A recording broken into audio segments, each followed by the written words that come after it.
Okay, and lastly, before we go into general discussion, well, questions and then general discussion, Judith, the process of becoming a councillor. Just to say initially that what Ron didn't tell you, because I was actually a councillor for 8 years in the 1990s also, till 1998, and the committee system was actually very democratic. I don't think Ron has actually pointed this out. So everybody, there weren't any backbenchers and kind of big committee chairs and vice chairs. Everybody got to sit on 2 or 3 committees.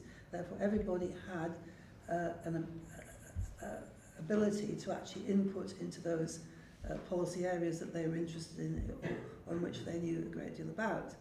Ron actually brought a motion to the Constituency Labour Party, was it last July? June, July? Yeah.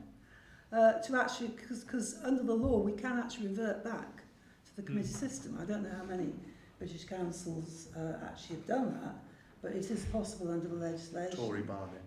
Tory Barnet? Oh, yeah. Brighton. There must be others. There must Brighton. be. Brighton, yeah, okay. That's quite a good council. And all the councillors who normally don't turn up to our general committee meetings suddenly turned up that night.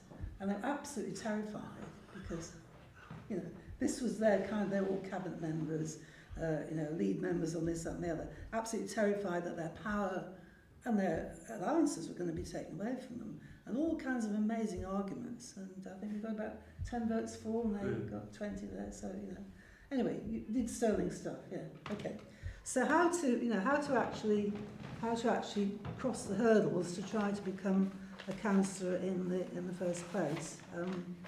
And it's going to be quite difficult. Can somebody pass around these forms, which actually gives you some idea? If you want to put your name forward to be a councillor in 2018, you have to go through a number of hurdles, including having an interview with a panel of people from outside the constituency.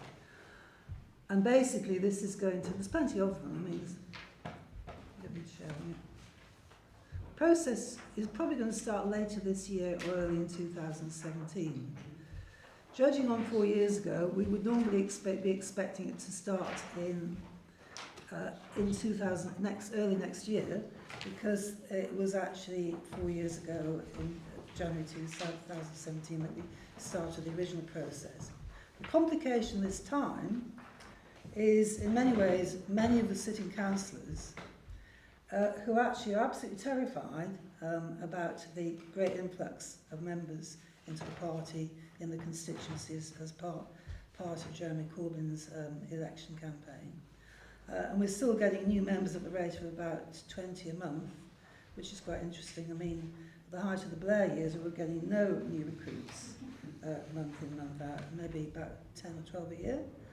But they see these people, these new party members, as a problem, as a threat, rather than a great boost to the party and a way of actually changing the party and making it better.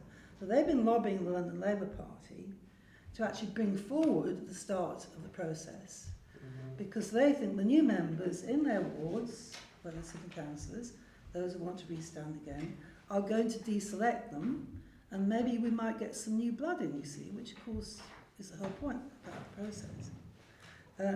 So basically that's the first thing. We hope that they won't be successful in the lobbying, and we hope that they'll actually allow us plenty of time to start the process later in the year, because nothing's going to happen before the end of the referendum campaign anyway, and then we're into July and August.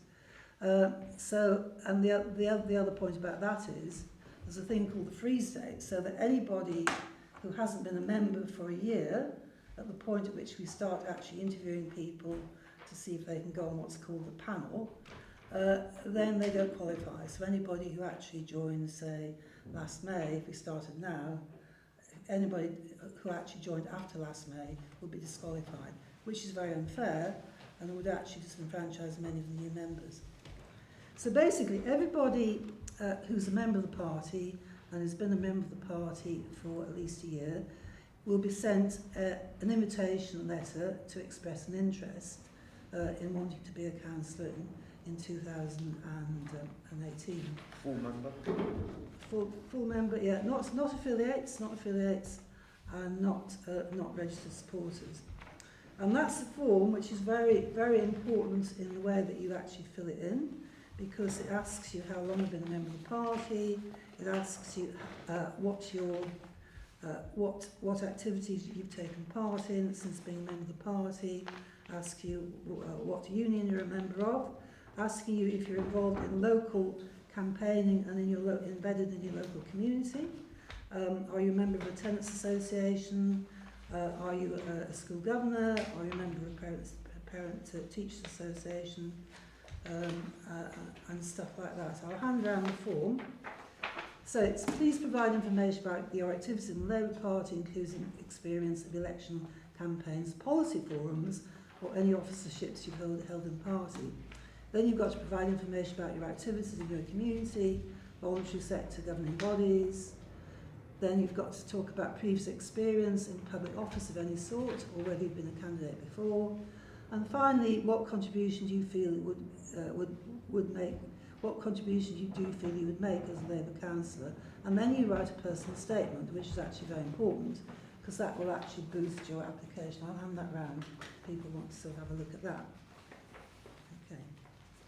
So everybody who qualifies will actually be sent a form to fill in, which is that form there. And then anybody who's actually submitted a form is entitled to be interviewed. The only problem about that is that the London Labour Party has now decided that all these interviews are going to be done by external interviewers who are hand-picked and sent in by the London Labour Party, that's bad news. which is an extremely bureaucratic and, if you like, old-fashioned organisation. And up till about 4 years ago, these interviews used to take place internally by some members of what was called the Local Government Committee. So you were interviewed by people who were either fellow councillors, who held positions in the two constituencies, who actually knew you and knew what kind of activities you'd been involved in, what your work was for the party, and therefore had some sort of knowledge of it. These external interviewers, as I say, are handpicked by the London Labour Party, will have no knowledge of you personally, will never have seen you in action, working within the party, and therefore they can actually turn you down for a number of reasons which may not necessarily be very fair. The other thing that can actually help you is that Labour Party branch secretaries, so the Labour Party branch or ward secretary, will be asked to fill in a report for you, like an end-of-term report, and that includes things like, if I can find the sheets, your attendance at branch meetings, say 11 out of 11 or 1 out of 11, activity in local community groups, school governing bodies, etc., attendance at community events and area neighbourhood forums, activity in terms of local campaign work, lobbying for the ward, leafleting, direct mail, canvassing either on the doorstep or telephone canvassing, activity in terms of membership recruitment and policy development work in the ward, behaviour, attitude, teamwork, support, which means I suppose you're a team player, and then they have to identify strengths and weaknesses which could assist the member who's applying with their development, and that's a particular form which actually might help you, or if your branch secretary doesn't like you, maybe actually a disadvantage. So going through the questions that you will be asked at your interview when you get to the interview, understanding the role of the councillor in the ward and the council, that's something that Tony's actually covered. That's what you think are the main duties of a councillor. Evidence and awareness of the need for involvement in the community, local campaigning. 3 areas of local government activity, so you would actually say, are you interested in housing, social services, health and social care, education, refuse collection, libraries, and roads and pavements and stuff like that. So you could actually choose 3 of those areas which you know something about and would be able to actually expand on at your interview. Evidence of balance between town hall work and constituents. That's something that Tony also covered. Then in the last year, which campaigns have you been involved in and what other community involvement have you had? So they'll be looking for evidence of being a member of a tenants association, local community group, school governor, leading campaigns within your local area, and what you've been actually doing within your Labour Party branch and your constituency. evidence of knowledge of the local profile within the community in which you live. Then, how have you promoted the party in the last year? Have you been recruiting any members? Have you been attending party and community events other than ordinary business meetings, which mean ordinary party meetings? So you have to prove that you attended fundraising activities, you went to policy forums, etc., etc.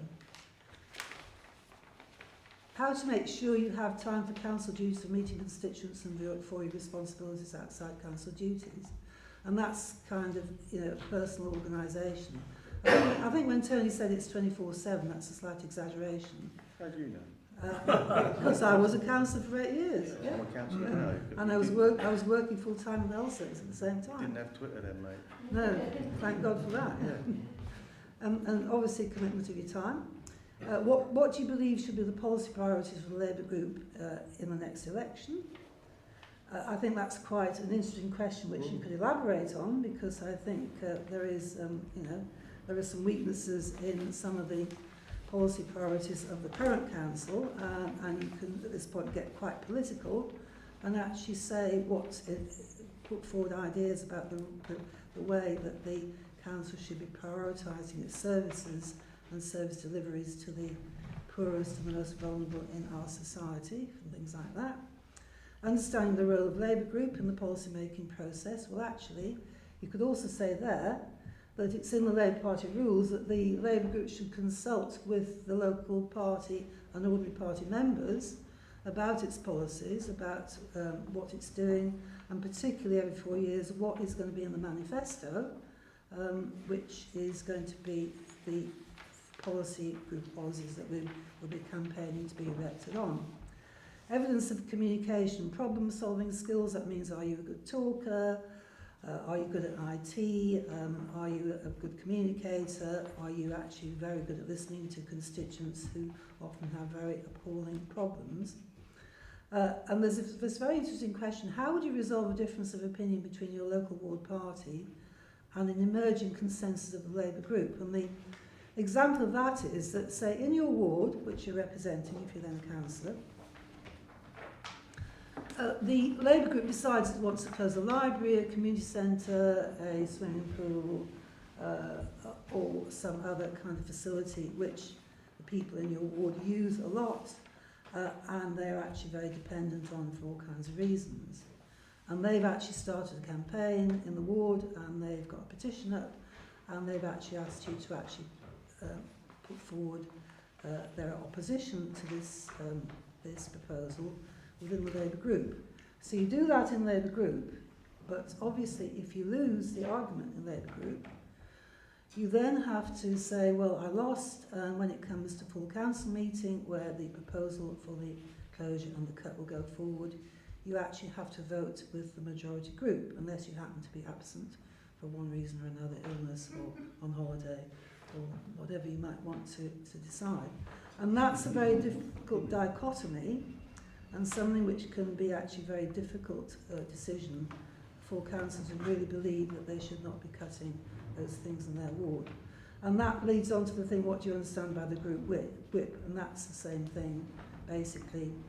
And there's only occasional reasons where or why it would not apply, and that would be on a kind of issue of conscience, I suppose, which is moral conscience or religious conscience or something of that sort. For example, I think Ruth Cadbury said when she was standing to be selected as the MP that she would break the whip on Heathrow expansion and she would break the whip on starting wars. So that would be an issue of conscience which you could legitimately say that you wanted to vote against the majority, and you would not necessarily have the whip withdrawn for that reason. And finally, this thing about personal, political or financial dealings, this is basically, do you owe any money to the council in terms of outstanding parking fines, or you haven't been paying your council tax? Or do you work for, or do you run a company which provides services to the council?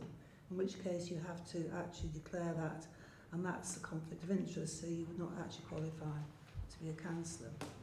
And then you have to sign a contract which says that you're prepared to spend, and this is like year in, year out, at the start of the campaign, 1 weekend a month at least, campaigning in the ward that you want to stand in. And as we actually come closer to the actual election day, it goes up to 2 weekends a month, and that's a really heavy commitment, not something that many people would necessarily want to actually make. And finally, do you have any training or development needs to support you? So basically 60 seats, 60 councillors, 60 places, that's 20 wards of 3 councillors each. Once you're on the panel, and you've actually gone through those hurdles of actually being successful at the interview, and if by the way you fail, you can then appeal against that decision.